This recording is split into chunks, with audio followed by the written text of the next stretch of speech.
नमस्कार साथियों, मेरा नाम मनोज है और आप देख रहे हैं दृश्य कला। दृश्य कला में हम लोग जो बात कर रहे हैं वो सिंधु सभ्यता के बारे में बात कर रहे हैं। काफ़ी हद तक हम लोग बात भी कर चुके हैं। इनके खोज, नामकरण, समयकाल व इनके स्थलों व विस्तार क्षेत्रफल के बारे में सारी चीज़ें बात कर चुके हैं। उनके स्थलों से क्या क्या चीज़ें प्राप्त हुई हैं उनके भी बारे में हम लोग बात कर चुके हैं। फिलहाल हम लोग जो आज बात करने वाले हैं या चर्चा करने वाले हैं वो बहुत मुख्य विषय पर चर्चा करने वाले हैं, जिसके लिए वो पूरी सभ्यता जानी जाती है। उसके बारे में हम लोग चर्चा करेंगे, अर्थात उनके नगर विन्यास के बारे में। क्योंकि ये सबको पता होना चाहिए कि हालांकि सिंधु घाटी सभ्यता में मूर्तिकला, चित्रकला और वास्तुकला है ना, उनके नगर वगैरह सब कुछ देखे जाते हैं, लेकिन ख़ास तौर पे जो है वो वास्तु और नगर के लिए ज़्यादा विशेष है। तो इसलिए जो है इन पे एक विशेष फोकस करना ज़रूरी है, उनके बारे में जानना ज़रूरी है।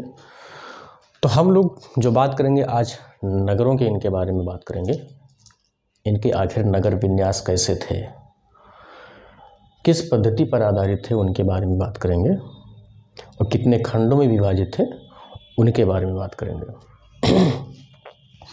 नगरों की बात करते हैं तो ये जो नगर थे वो ग्रिड पद्धति पर आधारित थे।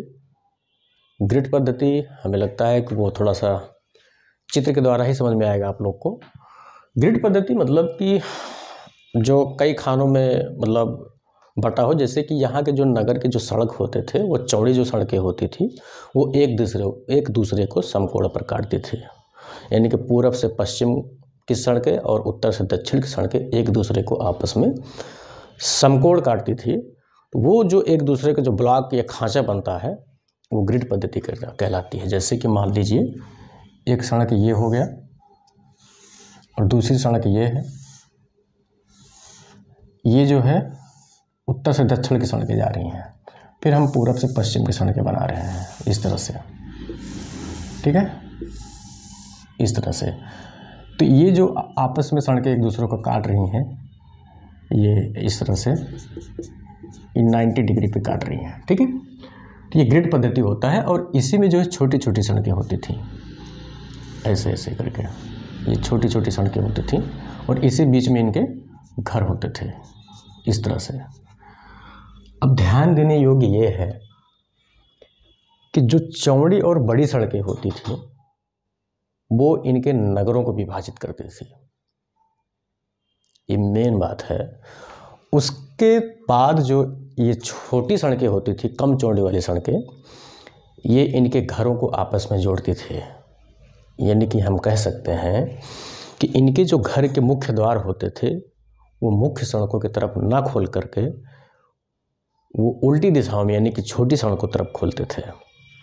यानी कि जो इनके मुख्य द्वार होते थे वो पीछे की तरफ होते थे, ठीक, ये हो गया। दूसरी बात ये है कि ये जो नगर था, पूरा का पूरा नगर दो भागों में विभाजित था। दो भागों में ये था कि एक पूर्वी टीला था और दूसरा पश्चिमी टीला था। मान लीजिए ये जो है एक नगर है इस तरह से, तो ये है पश्चिमी टीला और ये है पूर्वी टीला। पश्चिमी टीला है, एक मिनट इसको हटा देते हैं, थोड़ा सा इधर काम करेंगे तो ज़्यादा अच्छा रहेगा। इस तरह से है, तो ये है पश्चिमी टीला, ये है पूर्वी टीला, ठीक। ये पश्चिमी टीला में क्या है, किस तरह से लोग रहते थे, पूर्वी टीला में किस तरह से लोग रहते थे, ये भी जानना जरूरी है। पश्चिमी टीला में अगर हम देखते हैं तो ये जो है कम क्षेत्रफल में था। ये एरिया पूरा, इनके जो एरिया थे वो कम क्षेत्रफल में थे। उसके साथ इसके अपोजिट जो पूर्वी था ये अधिक क्षेत्रफल वाला एरिया था, ठीक। इसका जो क्षेत्रफल था वो अधिक था, इसका क्षेत्रफल कम था। तो जाहिर सी बात है, कम क्षेत्रफल है तो कम लोग रह रहे हैं। यहाँ कम लोग रहते थे और यहाँ अधिक लोग रहते थे। यहाँ पर जो लोग रहते थे पश्चिमी टीला में, यानी कि जिसको हम बोलते हैं गढ़ी, इसको गढ़ी भी बोलते हैं, यहाँ पर धनी लोग रहते थे और व्यापारी भी लोग रहते थे। इस तरह से लोग रहते थे। और इधर जो है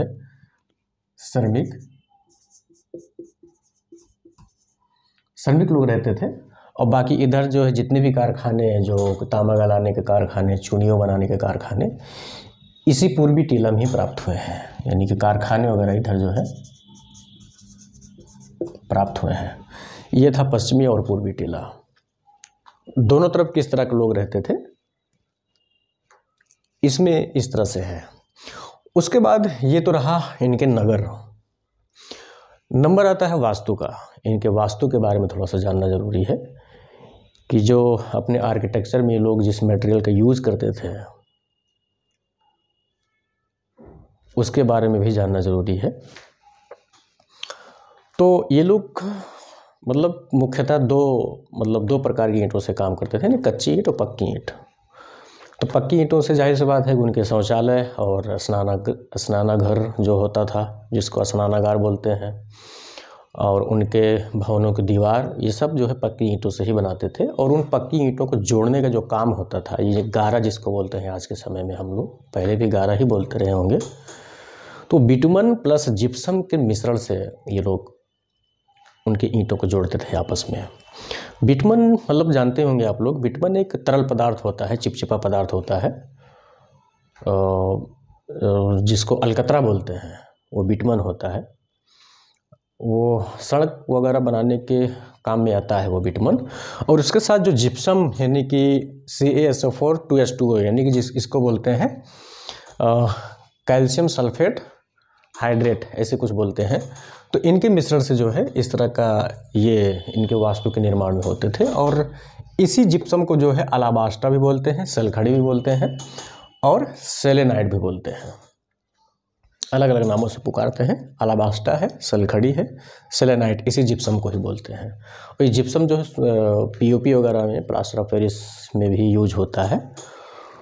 तो इन दोनों के मिश्रण से गारा बनता था, और इसी गारा से जो है इनके पक्की ईंटों से भवन बनते थे। तो ये है इनके वास्तु। बाकी जो कच्ची ईंटें थे उनके चबूतरे बनते थे, सड़कें बनती थी, है ना, इस तरह की चीज़ें में कच्ची ईंटों का प्रयोग करते थे। तो ये रहा वास्तु। और वास्तु जो है यानी कि इनके जो वास्तु से 3 प्रकार के थे। एक निवास गृह था, एक सार्वजनिक भवन था, और एक था सार्वजनिक शौचालय यानी कि सार्वजनिक स्नानागार जो भी था। निवास गृह मतलब कि जिसमें ये लोग अपना पर्सनल रहते थे, और सार्वजनिक भवन होता था जिसमें ये लोग बैठते थे, आपस में चर्चाएं करते थे, बातें करते थे, जिसको पंचायत बोलते हैं आजकल के गाँव में। इस तरह के भवन होते थे जो लोग एकत्रित होकर के वहाँ पर बैठते थे, कुछ इस तरह का बात करते रहे होंगे। उसके बाद सार्वजनिक स्नानागार, जहाँ पर ऐसा स्नानागार विश्व का सबसे बड़ा स्नानागार और पहला स्नानागार यही मिला है। तो यहाँ पर जो है कई लोग एक साथ नहा सकते थे। इस तरह के स्नानागार मिले हुए थे, यूज होते थे। उसके बाद जो है हम मोहरों की बात करते हैं। मोहरें वर्गाकार, त्रिकोणीय और आयताकार 3 प्रकार की मोहरें मिली हैं खास तौर पे। उसके बाद जो है जो मोहरें होती थी वो स्टेटाइट पत्थर से, और मतलब खास तौर पे बनी है। विशेषता स्टेटाइट पत्थर, ये मुलायम पत्थर होता है, ताकि उसमें मुलायम पत्थर होता था, उसमें आसानी से कार्विंग हो जाता था। इसलिए जो मोहरों में जो चित्र वगैरह भी पाए गए हैं ना, उसमें कुछ लेख पे यानी कि लिपि भी लिखी गई है। तो उसका रीज़न ये था कि वो मुलायमदार पत्थर होता था, तो आसानी से कार्विंग हो जाता था, उसमें उत्कीर्णन हो जाता था। और मिट्टी से भी मोहरें पाई गई हैं। इसमें चित्राक्षर लिपि, मतलब मोहरों में चित्राक्षर लिपि भी पाई गई है। वो लिपि जो दाएं से बाएं लिखी जाती थी, यानी कि उल्टी दिशाओं में लिखी जाती थी। जैसे कि मान लीजिए इसके बारे में हम बात करते हैं, लिपि के बारे में। तो इधर से इधर लिखी जाती थी, इधर से लाइन बनती थी। पहली जो लाइन लिखी जाती थी दाएं से बाएं, फिर दूसरी लाइन बाएं से दाएं, तीसरी लाइन फिर दाएं से बाएं, इस तरह से। तो एक आकार बनता था धनुषाकार। तो इसी को बोलते हैं द्विदिशात्मक जो चित्राक्षर लिपि, यानी कि जो लिपि लिखी जाती थी मोहरों पर, वो लिपि जो है द्विदिशात्मक होती थी। एक लाइन इधर से लिखते थे, दूसरा लाइन इधर से इधर लिखते थे। इस तरह से इनकी लिखावट है। और ये लिपि आज तक पढ़ी नहीं गई है, इसीलिए इस पूरे सभ्यता को आदि ऐतिहासिक बोलते हैं। इनके पूरे सभ्यता का जो जानकारी मिलता है जो इनके समय के निर्माण की बात किया जाता है, निर्धारण की बात किया जाता है, ऐसा नहीं है कि इनके साहित्यिक साक्ष्यों पर बात होता है। इनके जो साक्ष्य मिले हैं, प्रमाण मिले हैं अवशेषों के, उनके आधार पर बात किया जाता है। तो इसलिए इसको आदि ऐतिहासिक बोलते हैं। ऐसा इतिहास जो लिखा तो गया है लेकिन पढ़ा नहीं गया है। ये बहुत बेसिक चीज़ है, ये पता होना चाहिए सबको। उसके बाद जो है हम अगले बात करते हैं कांस्य मूर्तियाँ। इनके कांस्य मूर्तियाँ कैसे थीं, किस टेक्निक में बनती थी। तो लुप्त मोम तकनीक, जिसको लास्ट वैक्स प्रोसेस बोलते हैं, ये हम लोग भी कभी कभी यूज करते हैं अपने विभाग में। उसके बाद श्रेपार्दो एक तकनीक होता है जो कि मेटल कास्टिंग के अंतर्गत आता है। ये सारी तकनीक में ये लोग कांस्य मूर्तियाँ बनाते हैं, जो उदाहरण के तौर पे आप नर्तकी देखे होंगे या फिर कांस्य में बुल सांड वगैरह देखे होंगे। उसके बाद मृण मूर्ति आती हैं। मृण मूर्तियाँ जो है कई तरीके से बनती थी। चिपकवा विधि होती है, जैसे कि अलग अलग अंग को जो है अलग अलग तरीके से बना करके उसको चिपका करके, कान अलग है, आँख अलग है ना, इस तरह से।